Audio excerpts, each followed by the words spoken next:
Hello friends, welcome to exam तक। तो भोपाल से बड़ी खबर निकल कर आ रही, एमपी टेट वर्ग 3 पदवृद्धि को लेकर के बड़ी अपडेट है।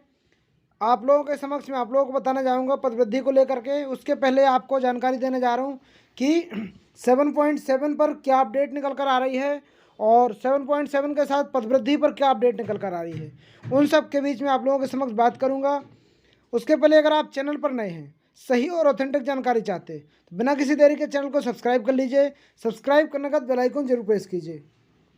देखिए क्या कुछ है, जैसा कि 7.7 के बारे में आप लोगों को बताना चाहता हूँ। इंदौर हाईकोर्ट ने डीएड कैटेगरी की गलती को बिल्कुल साफ और मजबूत फैसला दिया है। इस फैसले को हर सदस्य ध्यान से पढ़ना चाहिए। डीएड 7.7 को लेकर के क्या कुछ फैसला आया, मैं आपको विस्तार से बताऊंगा। मामला क्या था, बहुत से अभ्यर्थियों ने परीक्षा पास कर ली थी, नंबर भी अच्छे आए थे, लेकिन फॉर्म भरते समय जनरल डीएड की जगह गलती से स्पेशल डीएड सिलेक्ट हो गया। यह गलती ज़्यादातर एमपी ऑनलाइन ऑपरेटर या जल्दबाजी में मानवीय भूल की वजह से हुई है। कोर्ट ने क्या माना है, मैं आपको वो बताने जा रहा हूँ। तो कोर्ट ने साफ कहा यह गलती जानबूझकर नहीं की गई है। आप जो सुन पा रहे एकदम सही जानकारी है कि ये जो गलती हुई है, ये गलती जानबूझकर बिल्कुल भी नहीं हुई है। इसमें कोई धोखा या गलत फ़ायदा लेने की बिल्कुल भी मंशा नहीं थी। उम्मीदवार की योग्यता पर इसका कोई असर नहीं पड़ता, मतलब इसकी उम्मीदवार की जो योग्यता है उस पर इसका कोई भी असर नहीं पड़ता दिख रहा है। इसलिए सिर्फ इस गलती के कारण किसी का चयन रोकना गलत नाइंसाफ़ी है। कोर्ट का सीधा आदेश ईएसबी को 7 दिनों के अंदर करेक्शन विंडो जारी करनी होगी। उसके बाद 15 दिनों की ऑनलाइन करेक्शन विंडो खोलनी होगी। उस विंडो में सभी योग्य अभ्यर्थी अपनी सही डीएड कैटेगरी चुन सकेंगे। जो साथी आप सुन पा रहे एकदम सही जानकारी है। करेक्शन विंडो आप लोगों की खुलेगी। करेक्शन का मतलब आसान भाषा में,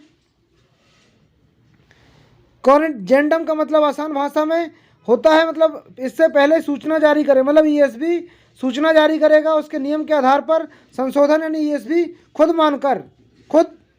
मानकर नई सूचना निकालेगा। फॉर्म में कैटेगरी सुधारने का मौका दिया जा रहा है। यह फैसला किन पर लागू होगा, यह बहुत ज़रूरी है।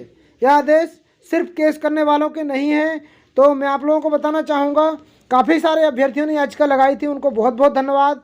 और जिन लोगों ने याचिका लगाई, और काफ़ी सारे अभ्यर्थी कम पैसे वाले थे और नहीं याचिका लगा पा रहे थे, उनके लिए भी बहुत धैर्य रखने के लिए आपका बहुत बहुत धन्यवाद। यह आदेश सिर्फ केस करने वालों के लिए नहीं होगा, यह सभी समान स्थिति वाले अभ्यर्थियों पर लागू होगा। जिन्होंने कोर्ट में याचिका नहीं लगाई उन्हें भी पूरा लाभ मिलेगा। ये एक बहुत जरूरी चेतावनी। करेक्शन विंडो सिर्फ 15 दिन के लिए खुलेगी, इसके बाद कोई तारीख नहीं बढ़ेगी। यह मौका एक ही बार मिलेगा, इसलिए सभी साथी अफवाहों पर ध्यान न दें, धैर्य रखें। करेक्शन आते ही अपनी कैटेगरी का तुरंत सुधार कर लें। तो ये करेक्शन विंडो, जैसा कि आपने देखा करेक्शन विंडो, अब देखिए विंडो तो करेक्शन ओपन हो जाएगी और सारे लोगों के लिए सही रहेगा। लेकिन उसके बाद है आप लोगों का, काफ़ी लोगों के जैसे स्कोर वगैरह पेपर का थोड़ा लेवल हाई था, तो किसी के स्कोर थोड़े कम आ पाए हैं। 40 या 45, 50 प्लस, मतलब 70 प्लस जाना बहुत मुश्किल रहा है। तो अब मैं उनके लिए बोलना चाहूँगा, आप देखिए जैसे आप लोगों ने करेक्शन विंडो के लिए साथ आए, वैसे आप लोगों को आना चाहिए प्राथमिक शिक्षक में पदवृद्धि की मांग के लिए। अब पदवृद्धि की मांग के लिए सबसे पहले तो आपको एक साथ आना होगा, और जैसे आप एक साथ आएंगे उसके बाद चीज़ें आगे बढ़ेंगी। उसके पहले अगर आप चैनल पर नए हैं, सही और ऑथेंटिक जानकारी चाहते तो बिना किसी देरी के चैनल को सब्सक्राइब कर लीजिए। सब्सक्राइब करने के बाद बेल आइकन जरूर प्रेस कीजिए। देखिए मैं आप लोगों को बताना चाहता हूँ, देखिए पदवृद्धि के लिए एक कल भी मैं आपको इनके बारे में बताया था, मुख्यमंत्री के नाम उज्जैन में ज्ञापन सौंपा गया था।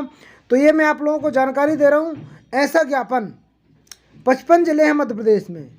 तो सबसे पहले तो ज्ञापन के लिए 55 जिले हैं, तो 55 जिलों में ही जिला शिक्षा अधिकारी को, कलेक्टर महोदय को पदवृद्धि का ज्ञापन दिया जाए। जब 55 जिलों में पदवृद्धि का ज्ञापन किसी एक दिन डिसाइड कर लें और सारे 55 के 55 जिलों में पदवृद्धि का ज्ञापन दिया जाए, पहली प्राथमिकता। अब जैसे पदवृद्धि का ज्ञापन जिले स्तर पर हो जाएगा, फिर एक डेट रखी जाए तहसील स्तर पर। तो एक डेट तहसील स्तर पर रखी जाए, तो तहसील स्तर पर एक ज्ञापन दिया जाए एसडीएम महोदय को। तो 2 ज्ञापनबाजी पहले हो जाएं। 2 ज्ञापन देने के बाद फिर जब इससे काफ़ी सारे कैंडिडेट एक साथ हो जाएंगे, फिर भोपाल में एक डेट डिसाइड की जाए। और भोपाल में डेट डिसाइड की जाए तो प्रत्येक ज़िले के, देखिए प्रत्येक ज़िले से कम 30-30 कैंडिडेट ऐसे हो जाएं, जब जिसको जहां बुलाया जाए वो तुरंत पहुंच जाएं। जब ये कैंडिडेट 30 ज़िले के एक हो जाएंगे तो 55 ज़िले हैं।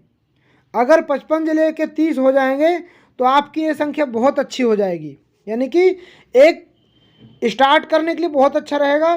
फिर ये 30 लोग अपने अपने ज़िले से 50-50 लोग को कवर करने की कोशिश करेंगे, मतलब हर एक 30 लोग अपने ज़िले से 50 लोग को ले जाएंगे। तो अगर एक ज़िले से 50 लोग भी जाएंगे तो भी आपके काफ़ी कैंडिडेट पहुंचने की संभावना रहेगी, बशर्ते शुरुआत में। इसके लिए आपको लग के मेहनत करनी पड़ेगी। जब तक आप लग के मेहनत नहीं करेंगे तो चीज़ें पॉजिटिव नहीं आएंगी। देखिए अब संख्या भारी करने के लिए ही आपको पॉजिटिव रिजल्ट लाने के लिए प्रयास करना होगा। जैसे यहाँ पर दिया गया था 15 दिसंबर को, ऐसे ही आप अपने अपने ज़िले में ज्ञापन देते रहें और ज्ञापन देने के बाद अपनी जानकारी सोशल मीडिया पर शेयर करते रहें। 15 दिसंबर 2025 को ये ज्ञापन दिया गया था उज्जैन में प्राथमिक शिक्षक पदवृद्धि की मांग के लिए। रानी राजपूत, परमानंद बेहरा, महेश नामदेव जी उपस्थित रहे। मुख्यमंत्री डॉक्टर मोहन यादव जी के नाम कलेक्टर कार्यालय में ज्ञापन सौंपा।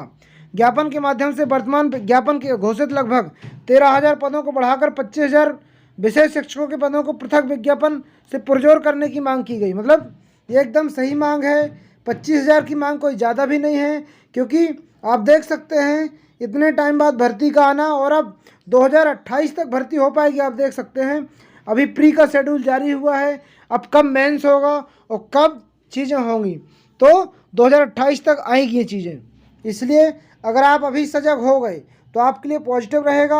अभी अगर आपने थोड़ी सी भी गलती कर दी तो गलती आपकी बहुत भारी पड़ सकती है। तो मैं आप लोगों को यही बोलना चाहूँगा कि ज़्यादा से ज़्यादा आप सजग होइए और आगे निकल के आइए। आपका आगे निकल के आना ही बहुत बड़ी जीत होगी। और ज़्यादा से ज़्यादा देखिए, मेरा मानना यह है कि भोपाल की धरा पर 25,000 पदवृद्धि की मांग के लिए 25,000 लोगों का जाना बहुत ज़रूरी है। अब वो कैसे जा रहे हैं, देखिए क्वालिफाई कैंडिडेट की संख्या 50,000 प्लस होगी। 50,000 प्लस क्वालिफाई कैंडिडेट होंगे तो उसके 50% तो पहुँचें। जब 50% ये पहुँचेंगे तो उनके लिए एक अच्छी खबर रहेगी और जीतने के काफ़ी चांस रहेंगे। तो मेरा आप लोगों से यही आग्रह रहेगा, सबसे पहले ज्ञापनबाजी इस प्रकार से करें जैसा मैंने आप लोगों को बताया, और 7.7 में जैसे आपको जीत मिली ऐसे पदवृद्धि में भी आपको जीत मिलेगी। जैसे पुराने में पदवृद्धि में जीत मिली, और अगर पदवृद्धि हो गई तो 40+ वालों का सभी का सिलेक्शन हो जाएगा। जिनका 40+ स्कोर है उनके चयन के चांस बहुत ज़्यादा रहेंगे। इसलिए आप कोशिश कीजिए मतलब कि आपका स्कोर अच्छा रहे। अच्छा होने के बाद भी आप बाहर हो जाएंगे अगर आपने थोड़ी प्रयास नहीं किया। पदवृद्धि में प्रयास कर लीजिए। ऐसी जानकारी के साथ चैनल पर बने रहिए। मिलते हैं अगले वीडियो में, जब तक के लिए जय हिंद जय भारत।